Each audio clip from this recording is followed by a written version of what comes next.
বিসমিল্লাহির রহমানির রহিম। ফরমালিন যুক্ত ফল বিক্রি করে ভাবেন আমি তো ফরমালিন যুক্ত এই ফল খাই না, কিন্তু ফরমালিন যুক্ত ফল বিক্রি করে সেই ফল বিক্রির টাকা দিয়ে যখন মাছ কিনতে যান, মাছ বিক্রেতা ফরমালিন যুক্ত মাছ বিক্রি করে মনে করে আমি তো এই মাছ খাই না। কীটনাশক দিয়ে সবজি বিক্রেতা এই সবজি বিক্রি করে মনে মনে ভাবে যে আমি তো এই সবজি খাই না। অথচ প্রত্যেকটা অন্যায়ভাবে করা কাজ, অন্যকে ঠকানোর কাজ, অন্যায়ভাবে করা কাজ, অন্যের ক্ষতি হওয়ার কাজ, অন্যের ক্ষতি হবে এই কাজ, প্রত্যেকটা কাজে আপনার দিকে ফিরে আসবে।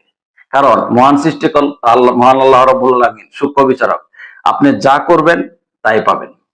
অর্থাৎ আমাদের সমাজে এই বিষাক্ত জিনিস, অর্থাৎ ফরমালিন যুক্ত জিনিস, অর্থাৎ বিষ যা আছে সব একেবারে অবাধে ছড়ায় গেছে। প্রত্যেকটা ক্ষেত্রে আমরা যারা কাজগুলি করতেছি তারা মনে করতেছি আমার তো হবে না সমস্যা, আমি এটা করছি, এটা আমি নিজে খাবো ভালোটা, আমি অন্যের আপনি যদি অন্যের সন্তানের জন্য আপনি যা চিন্তা করবেন আপনার সন্তানের বেলায় তাই ঘটবে। অন্যের দেহে যা ক্ষতি হবে আপনার দেহ অটোমেটিক মনের অজান্তেই তা ক্ষতি হবে। একটা গল্প বললেই বুঝতে পারবেন। একজন কৃষক, অর্থাৎ তার 3-4টা গাভী, সে প্রতি সপ্তাহে 1 কেজি ঘি দেয় একজন ব্যবসায়ীকে। এই ঘিয়ের বিনিময়ে যে টাকা পায় এই টাকা দিয়ে সেই দোকান থেকে তার পরিবারের যে প্রয়োজনীয় জিনিস, তেল, ডাল, সবজি এগুলো নিয়ে যায়। 3-4 বছর যাবত ঘি দিচ্ছে, 3-4 বছর যাবত। হঠাৎ করে একদিন ব্যবসায়ী মনে করলো যে আমি যে তার কাছ থেকে ঘি রাখতেছি আমি কোনোদিন মেপে দেখি নাই। সে মাপলো, মাপার পর দেখলো যে 900 গ্রাম। সে তো তেলে বেগুনে জুড়ে উঠলো যে কৃষক আসুক আগামী সপ্তাহ, তাকে ধরবো, তাকে সাহায্য করবো।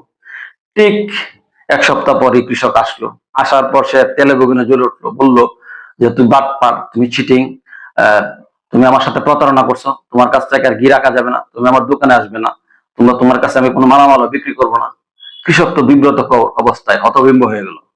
বললো কি হয়েছে কাকা? বলতেছে যে তুমি যে আমাকে 3-4 বছর যাবত ঘি দিতেছ, ঘি তো 900 গ্রাম। তারপর এই গরিব কৃষক বলল, আমি বলতেছে যে আমি 6-7 বছর আগে খোলা মাঠে মিষ্টি আলু বিক্রি করতে গেছিলাম, পরে আমার বাটখারাটা চুরি হয়ে যায়। এরপর থেকে আমি আপনার দোকান থেকে যে এই চিনি, তেল, ডাল এগুলি নেই, আমি 1 কেজির যে ডালের প্যাকেটটা নিই, দাঁড়িপাল্লার এক সাইডে 1 কেজি ডালটা রাখি, আর এক সাইডে আমি ঘিটা রাখি, এভাবে আপনার দোকানে ঘি নিয়ে আসি। ব্যবসায়ী তো মন কালো হয়ে গেল, কারণ ব্যবসায়ী জেনে মানুষকে প্রতারণা করছে, আর অজান্তেই এই ব্যবসায়ী ঠকতেছে। কৃষক তো জানে না এই জায়গায় যে 900 গ্রাম, মনের অজান্তেই ঠকতেছে। আর ব্যবসায়ী হলো জেনে ঠকাচ্ছে। অর্থাৎ আপনি যদি ঠকান, তাহলে আপনি ঠকবেন, এটাই নিয়ম। অর্থাৎ আপনি যা করবেন তদ্রুপ অন্যায়ভাবে যা করবেন আপনি মনের অজান্তে হইলেও আপনার এই ক্ষতি হয়ে যাবে। অথচ কৃষক বেচারা জানে না। অর্থাৎ তার দোকানের ডাল দিয়ে সে মাপ মেপে দাঁড়িপাল্লার মধ্যে রেখে তার সেই টকছে।